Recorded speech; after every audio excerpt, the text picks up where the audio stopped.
Morning students, आज हम पढ़ने वाले हैं चैप्टर 8 फंक्शन इन C++ के अंदर हमारा फंक्शन प्रोटोटाइपिंग पढ़ लिया है। इसके बाद हमारा नेक्स्ट टॉपिक है call by reference. Call by reference से यूज क्यों करते हैं, उससे पहले हम कॉल बाय वैल्यू देख लेते हैं कि हमारा एक जो टॉपिक होता है कॉल बाय वैल्यू, जो आपकी बुक में नहीं है, आपकी कॉल बाय रेफरेंस दे देते हैं। ठीक है, हमारे पास कॉल बाय वैल्यू के अंदर क्या होता है, हमारा जो फॉर्मल पैरामीटर्स होते हैं हमारे, वो क्या है, रिफ्लेक्ट नहीं करते कॉलिंग प्रोग्राम में, उसको हमारे पास अपन किससे सॉल्व करते हैं, कॉल बाय रेफरेंस से। ठीक है, इसलिए हम कॉल बाय रेफरेंस यूज करते हैं कॉल बाय वैल्यू की जगह। कॉल बाय वैल्यू कैसा होता है कि हमने एक फंक्शन दिया, फंक्शन हमारे पास सेट फंक्शन है, वॉइड टाइप का है, हमने इसके अंदर एक integer type data type integer है और वापस a इसको ले रखा है। a की वैल्यू हमने 0 रख रखी है, प्रिंट टाइप कराया हमने, इसको एक करवाया, प्रिंट करवाया है। ये हमारा एक आपका फंक्शन बना हुआ है, यहाँ से यहाँ तक क्या हमारे पास एक फंक्शन बना हुआ है, ये हमारा एक फंक्शन है। ठीक है, अब हमारे पास नेक्स्ट में जो फंक्शन बना है, हमारे पास मेन फंक्शन जो कि कंपल्सरी है, जिसके अंदर हम फंक्शन को कॉल करते हैं। तो मेन फंक्शन स्टार्ट किया, मेन फंक्शन के अंदर मैंने इंटीजर a = 10 दिया, तो अब इंटीजर a की वैल्यू हमारे पास क्या है, 10 है। ठीक है, प्रिंट एफ मेन में बिफोर कॉलिंग, हमारा जो मेन फंक्शन है इसमें लिखेंगे before calling call set function a = a की वैल्यू वो यहाँ पे क्या टाइप करेगा। ठीक है, तो यहाँ पे क्या होगा, हमारे पास जो भी प्रिंट एफ ये वाली अपनी लाइन को आपको एग्जीक्यूट करेगा, तो आपको लिखेगा यहाँ पे main before call set function a = तो यहाँ a = कौन सा होगा, क्योंकि मेन फंक्शन में हमारे यहाँ a की वैल्यू हमारे पास 10 दे रखी है, तो यहाँ पे क्या है, आपकी मेमोरी में क्या है, एक जो जगह है, आपका एड्रेस है, जैसे मान लीजिए 100 एड्रेस है, इस 100 वाले एड्रेस पे है ना, उसने क्या रखा है, a की वैल्यू उसको क्या दे रखी है, 10 दे रखा है। ठीक है, अब उसने इस वैल्यू पे ये हमारे पास ये a की फंक्शन a की वैल्यू है, a की हमारे पास 10 है, तो यहाँ पे क्या राइट करेगा, वो 10 करेगा। ठीक है, नेक्स्ट हमारे पास इससे के अंदर आ गया, नेक्स्ट हमारे पास जब वो कंट्रोल यहाँ पर आएगा, सेट a मतलब ये हमारा जो फंक्शन है, ये फंक्शन का नाम है, फंक्शन का नाम आते ही वो कहाँ जाएगा, आपका कंट्रोल ऊपर जाएगा, कंट्रोल कंप्यूटर कंट्रोल ऊपर जाके वो आपके फंक्शन को चेक करेगा। वॉइड सेट, सेट हमारा फंक्शन का नाम है जिसको हमने कॉल किया है, a की आर्गुमेंट में a की पैरामीटर पास किया हमने, a नाम था, इंटीजर की टाइप क्या है, a की वैल्यू यहाँ पे क्या है, a = 0, तो यहाँ पे उसने क्या पास किया है, a की वैल्यू पास करी है, तो वहां क्या कंप्यूटर में हमारे एक और मेमोरी के अंदर एक और मेमोरी आपका एड्रेस देगा, वो एड्रेस मान लीजिए यहाँ पे 200 एड्रेस आया, और हमने इस फंक्शन में क्या पास किया है, हमारा a पास किया है, तो हमारे पास क्या है, a की वैल्यू हमारे पास क्या हो गई, 10 हो गई। ठीक है, a की वैल्यू हमारे पास इसमें 10 है, क्योंकि हमारे पास a की वैल्यू को पास किया है। फिर अब हमने इसमें हमारा कंट्रोल यहाँ पर आया, नेक्स्ट लाइन के अंदर, तो a = 0 आया है, तो यहाँ पे क्या है, वो a की वैल्यू को ऑल्टर कर देगा, मतलब इसको चेंज कर देगा, इसकी जगह आपको ये 0 कर देगा। ठीक है, जब हम वापस से नेक्स्ट सेकंड लाइन से थर्ड लाइन के अंदर आते हैं, तो प्रिंटफ एक स्टेटमेंट दे रखा है, सेट फंक्शन के अंदर a की वैल्यू हमारे पास क्या है, परसेंटाइज दी, क्योंकि इंटीजर टाइप में से हम परसेंटाइज दी स्लैश नेक्स्ट लाइन के लिए, और हमें क्या प्रिंट करवाना है, a प्रिंट करवाना है, तो लिखिएगा set inside function a = a की वैल्यू हमारे पास क्या है, यहाँ पर a की वैल्यू हमारे पास 0 है। ठीक है, तो हमारे पास यहाँ पे क्या है, फंक्शन फिनिश हो गया, फंक्शन हमारे पास कर्ली ब्रेसेस से फिनिश हो गया। अब ये फंक्शन वापस से क्या है, अपने ये कंप्लीट होने के बाद वापस से आपको कहाँ आएगा, इस साइड फंक्शन की नेक्स्ट लाइन के ऊपर आएगा। यहाँ पे प्रिंट है मेन आफ्टर कॉल फंक्शन, तो वो लिखेगा मेन आफ्टर कॉल फंक्शन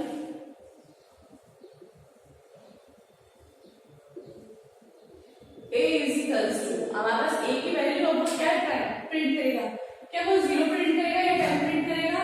ये कॉल बाय वैल्यू की है कि हमारे पास जो a की वैल्यू है, हमारे पास हमने कहाँ ऑल्टर किया है, हमने कहाँ चेंज किया है, 0, जो कि हमारे पास 200 एड्रेस मेमोरी एड्रेस पर है। ठीक है, और जब हमें ये इसको प्रिंट करवाना, तो ये वाला कौन सा प्रिंट करता है, ये जो मेमोरी में ये वाला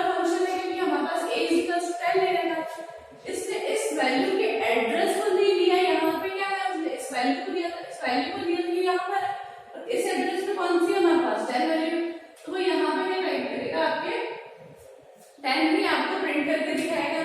तो ये क्या है, हमारे पास एड्रेस की वैल्यू उसमें चेंज नहीं होता है, हमारे पास वैल्यू अपन इसमें चेंज करते हैं। हम कहते हैं जो फॉर्मूला पैरामीटर है वो रिफ्लेक्ट नहीं होता हमारे कॉलिंग फंक्शन के अंदर वाले के अंदर, इसलिए हमारे पास कॉल बाय वैल्यू को नहीं यूज करते हैं। हम क्या करते हैं, कॉल बाय रेफरेंस को यूज करते हैं। तो कॉल बाय रेफरेंस किस तरह से यूज होता है, इसी एक आपके इसी प्रोग्राम में ऑल्टर करके दिखाती हूँ कि एड्रेस के लिए हम क्या करते हैं, स्टार लगाते हैं, स्टार ए स्टार, और फंक्शन की कॉलिंग हमारे पास परसेंटाइल ए, क्योंकि हमारे पास एड्रेस को किस तरह से एक्सेस करते हैं, एड्रेस ऑफ। तो ये क्या है, एड्रेस से कॉल करने के लिए आपका एम्परसेंड है। अब देखिए अब इस फंक्शन को किस तरह से रन करा जाएगा, कि हम फर्स्ट स्टार्ट करेंगे, हमारे पास फर्स्ट कोई फंक्शन नहीं है, फंक्शन हमने स्टार्ट किया, फंक्शन किया इंटीजर की हमारे पास क्या है, एक आपके जो पॉइंटर है इंटीजर टाइप का पॉइंटर है, ठीक है। इस पॉइंटर के एड्रेस के अंदर, इसके एड्रेस के अंदर क्या है, 0 डालना है, फिर क्या है प्रिंटफ करवाया है हमारे पास एक, ये फंक्शन है। नेक्स्ट हमारे पास मेन फंक्शन में जो हमारा सबसे पहले कंट्रोल कहाँ आता है, मेन फंक्शन पे आएगा। मेन फंक्शन तो इंटीजर की वैल्यू क्या डालेगा, 10, तो हमारे पास 10 क्या है, हमारे पास मेमोरी एड्रेस है, मेमोरी एड्रेस के अंदर उसने a को इंस्टॉल करा है, जिसकी वैल्यू क्या है हमारे पास 10 है, 10 स्टोर करवाया। फिर वो क्या करेगा, इसको जैसे प्रिंट टाइप पाएगा मेन देगा। अब हम क्या पढ़ रहे हैं, कॉल बाय रेफरेंस पढ़ रहे हैं, कॉल बाय रेफरेंस के बारे में बात कर रहे हैं, ठीक है। यही प्रोग्राम को मैंने ऑल्टर करा है कि आपको चेंज पता पड़े। कॉल बाय रेफरेंस यूज करते हैं हमारे जो बुक में है। अब यहाँ पे हमारे पास जो मेन फंक्शन क्या कराएंगे, a की वैल्यू हमारे पास क्या राइट करेगा, a की वैल्यू 10 ही राइट करेगा, ठीक है। अब हमारे पास नेक्स्ट हम करेंगे कि सेट फंक्शन को कॉल करेंगे एड्रेस से, क्योंकि यहाँ पे एड्रेस क्या है, a का एड्रेस, तो a का एड्रेस वो यहाँ पर देगा इसको, तो a का एड्रेस यहाँ पर लेकर आएगा, ये एड्रेस यहाँ जाएगा, क्योंकि पहले वाले क्या थे, सिर्फ वैल्यू दी गई है, टाइम वाली वैल्यू गई थी, a की वैल्यू गई थी, एड्रेस नहीं किया था। यहाँ पे क्या एड्रेस सेंड करता है, ठीक है। और ये जो इंटीजर a है, पॉइंटर का a इंटीजर है, तो ये होल्ड क्या करेगा, इंटीजर टाइप की एड्रेस होल्ड करेगा, क्योंकि हमारा पॉइंटर क्या होल्ड करता है, हमारा स्ट्रिंग टेस्ट में पढ़ा था, तो हमने नेक्स्ट के लिए क्या यूज किया था, पॉइंटर एड्रेस स्टार्ट किया था। इस पॉइंटर के एड्रेस के ऊपर हमने उसकी वैल्यू क्या रखी, हमने 0, तो यहाँ इस एड्रेस पे क्या था, 10 था, और अब इसको क्या हमने ऑल्टर कर दिया, मतलब चेंज कर दिया है, 10 की जगह हमने इसको क्या कर दिया है, 0 कर दिया है। अब वो प्रिंट करेगा तो क्या करेगा, हमारे पास 0 प्रिंट करेगा, ठीक है, 0 प्रिंट करेगा, क्योंकि इस एड्रेस पे क्या हमारे पास 0 है। और यही वाली चीज को यहाँ पे भी ऑल्टर हो गई है, ठीक है। जैसे कि फाइल बनाते हैं ना, कोई एक चीज को अगर ऑल्टर करता है तो वो सारी फाइल में रिफ्लेक्ट होता है, ठीक है। तो ये दूसरे उसमें भी रिफ्लेक्ट हो रहा है। वापस से ये फंक्शन यहाँ फिनिश होने के बाद आपको वापस कहाँ लेकर आता है, यहाँ पर सेट फंक्शन की नीचे वाली लाइन में सेट फंक्शन कंप्लीट हो गया, हमारा एड्रेस दिया था। नेक्स्ट वापस प्रिंट है मेन आफ्टर कॉल फंक्शन। अब हमारे पास अब एक ही फंक्शन वैल्यू क्या है हमारे पास, हम देखो यहाँ पे एड्रेस पे 100 वाला एड्रेस है दोनों, तो एड्रेस के ऊपर हमारे पास क्या है, 0 वैल्यू है। अब क्या प्रिंट करेगा, हमारे पास 0 प्रिंट करेगा। तो ये होता है कॉल बाय रेफरेंस, क्योंकि कॉल बाय वैल्यू भी होता है हमारे से वैल्यू चेंज होती है, उस एड्रेस के ऊपर वो चेंज नहीं होता है, क्योंकि हमारे पास पहले 100 था, यहाँ 10 था, फिर हमने यहाँ 0 ऑल्टर कर दिया, तो वहाँ एड्रेस नहीं किया था, सिर्फ वैल्यू गई थी उस दूसरे एड्रेस पे, क्योंकि मेमोरी ने वहां पे क्या एक और दूसरा एड्रेस बनाया था, उसी के जैसा वैल्यू आपको इंसर्ट करवाई थी, जो आपने वैल्यू चेंज करी वो पहले वाला एड्रेस में, मतलब आपका जो मेन आर्गुमेंट था जो चेंज नहीं करा। कॉल बाय रेफरेंस में हम एड्रेस पास करते हैं हमारे पॉइंटर के थ्रू, और उस एड्रेस पे ही अपने चेंजेस होते हैं, ठीक है। ये हमारा कॉल बाय रेफरेंस है, आपकी बुक में जो दे रखा है। और कॉल बाय वैल्यू जो आपको नहीं बताया है, पर डिफरेंस पता होना चाहिए आपको कि क्यों यूज करते हैं हम रेफरेंस वाला। यस, तो हमारा नेक्स्ट टॉपिक है रिटर्न बाय रेफरेंस। हमारा जैसे कॉल बाय रेफरेंस था, अब हमने कॉल किया हमने फंक्शन को, फिर वो हमारे पास रिटर्न वैल्यू क्या डाल देता है हमारे पास रेफरेंस के थ्रू। अगर हमारे पास एड्रेस हो तो हमने प्रोग्राम है, हमारा बुक का जो प्रोग्राम है, इंक्लूड आईओस्ट्रीम यूजिंग नेमस्पेस, ये मैंने एक मेन फंक्शन है, मेन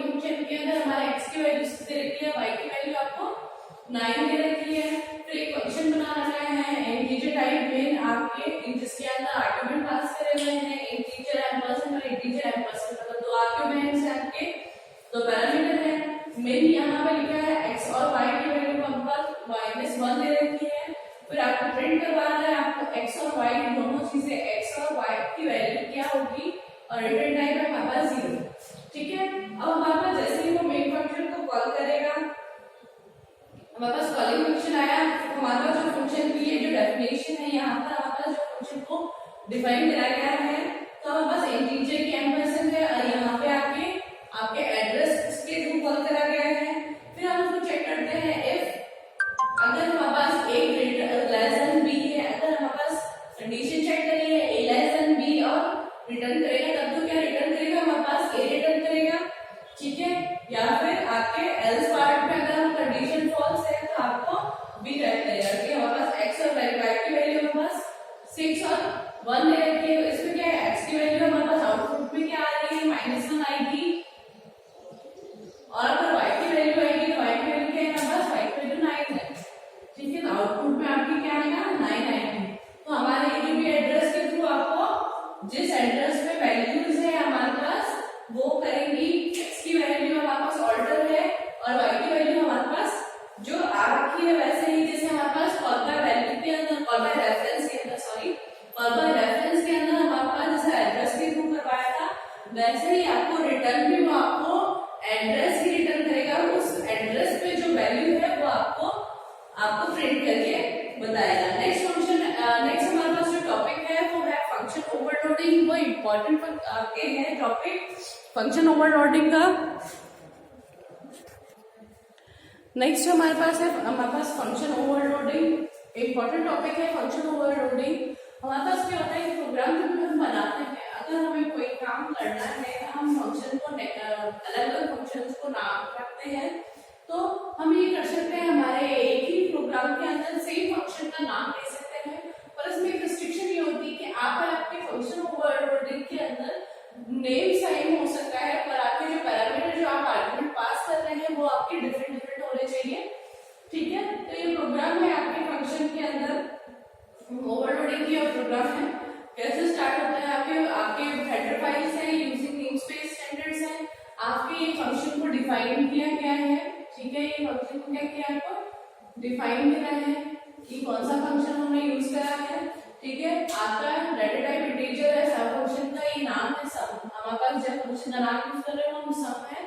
हम आर्गुमेंट या पैरामीटर जो हम पास करेंगे यहाँ इंटीजर टू इंटीजर टाइप्स के है, तो ये दो आर्गुमेंट पास हो रहे हैं, दो पैरामीटर पास हो रहे हैं, और इस वाले फंक्शन के अंदर हम 3 पैरामीटर पास कर रहे हैं, तो ये दोनों क्या पहले फंक्शन को डिफाइन करा है। ठीक है, फिर नेक्स्ट हमारे पास इसके अंदर मेन फंक्शन के अंदर हमें सीआउट लिखा है। सीआउट के अंदर हमारा जो प्रिंटफ करवाना है, हमें जो प्रिंट करवाना है वो लिखा है। जैसे ही आपके कंट्रोल इस पे आएगा sum of two number is sum of two number को लिखेगा आउटपुट के अंदर sum of two number is, फिर यहाँ पे क्या है आपके सम हमारे पास यहाँ पर है एक फंक्शन नाम है, फंक्शन नेम के अंदर हमारे पास जैसे फंक्शन नेम मिलेगा तो वो आपको क्या करेगा कंट्रोल आपको फंक्शन के नेम के पास लेके जाएगा, जिसका आर्गुमेंट 2 है, 2 इंटीजर टाइप की वैल्यू है, मतलब 5 और 10 2 इंटीजर टाइप की वैल्यू है, तो इस फंक्शन में दिखाएगा कौन सा वाला इसमें 2 इंटीजर टाइप की पैरामीटर पास हो रही है, तो ये इस फंक्शन में पास हो रहे हैं, तो इस फंक्शन को कॉल देखेगा। ठीक है, ये कौन सा टाइप की इंटीजर टाइप की वैल्यू है, तो आपका कौन सा फंक्शन को बुला रहा है, कौन सा ये वाला है।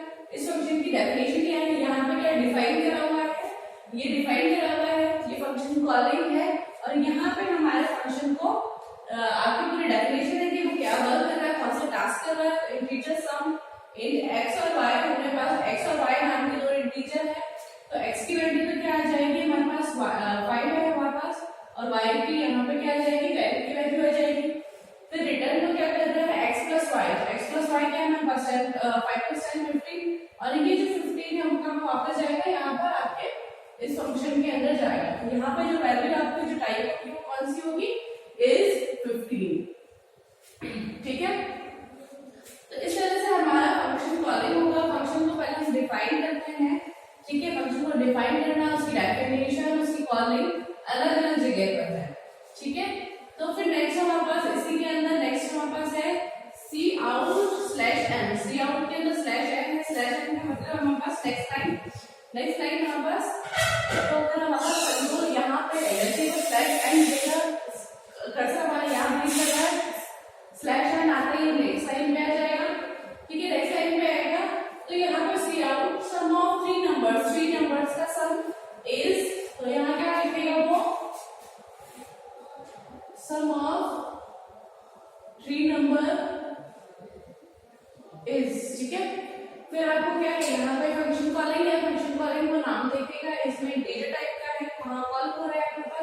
यहाँ पे आपका फंक्शन इसके इधर आ जाएगा, ठीक है।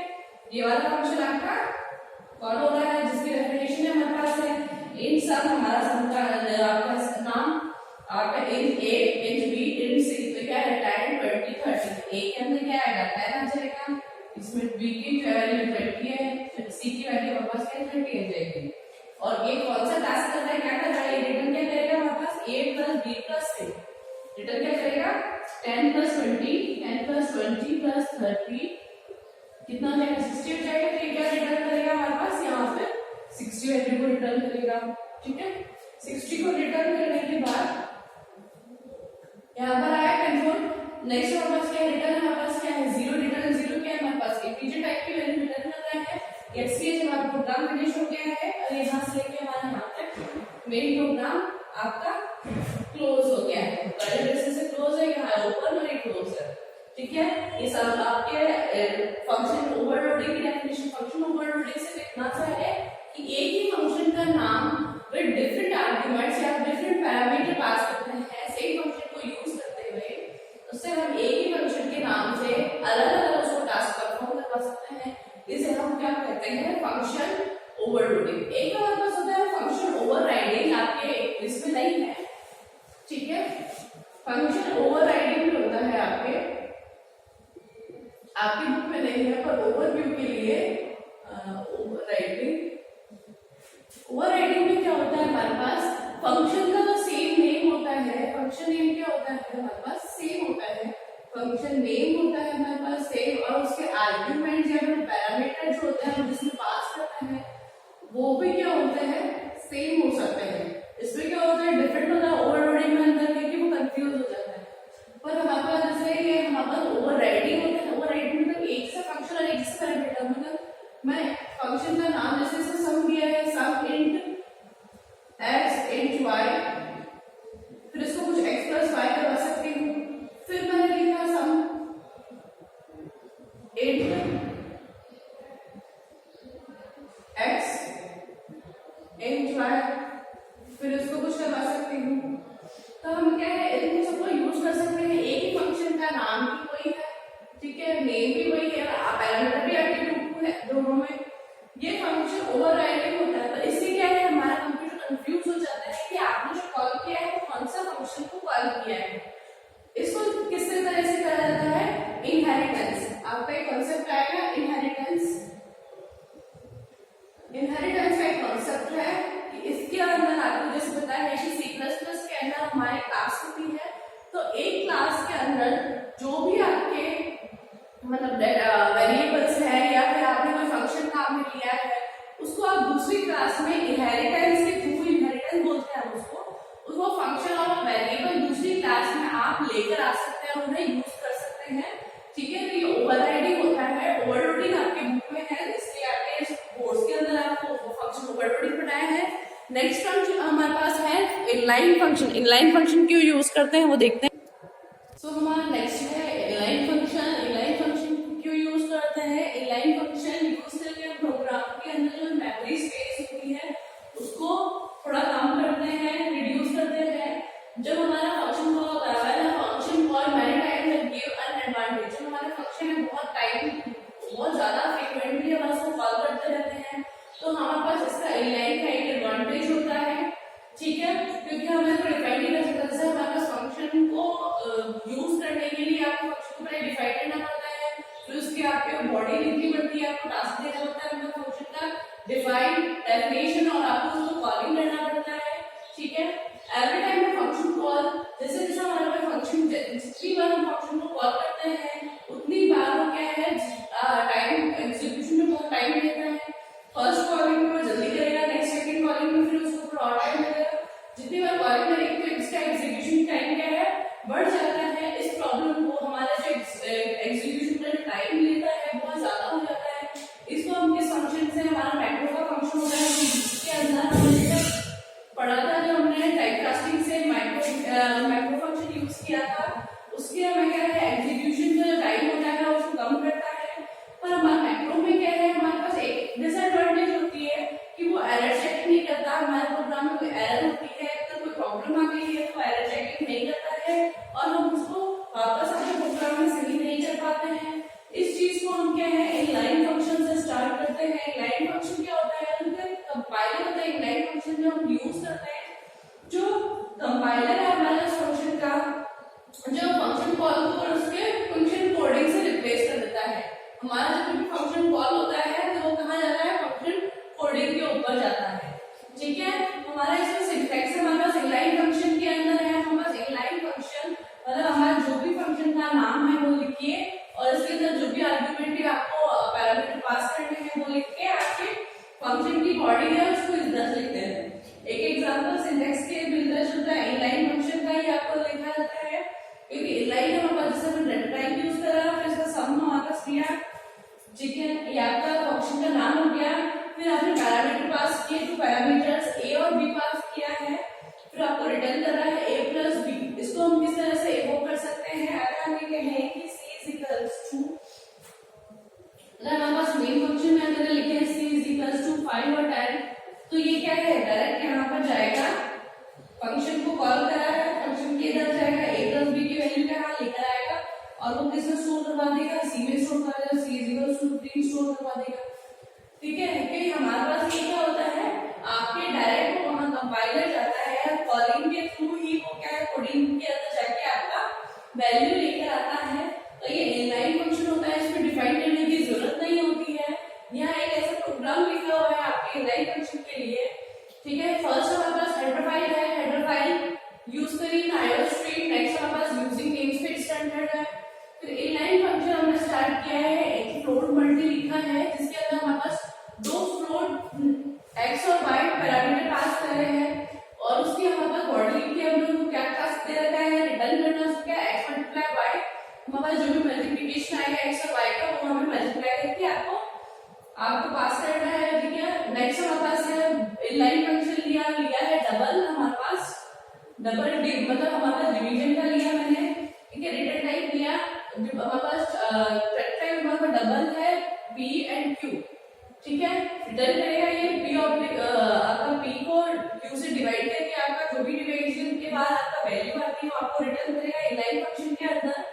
ठीक है, ये आपके हमारे पास फंक्शन की डेफिनेशन है। नेक्स्ट हमारे पास मेन फंक्शन के अंदर मैंने फ्लोट a और फ्लोट b हमने आपको ले लिया है, वो फ्लोट को डबल में चेंज कर देगा। ठीक है, नेक्स्ट हमारे पास लिखता है कि वो सी आउट में जैसे मल्टी लिखेगा, मल्टी यहाँ पर आया है, फंक्शन कॉलिंग हो रहा है और यहाँ पर आएगा।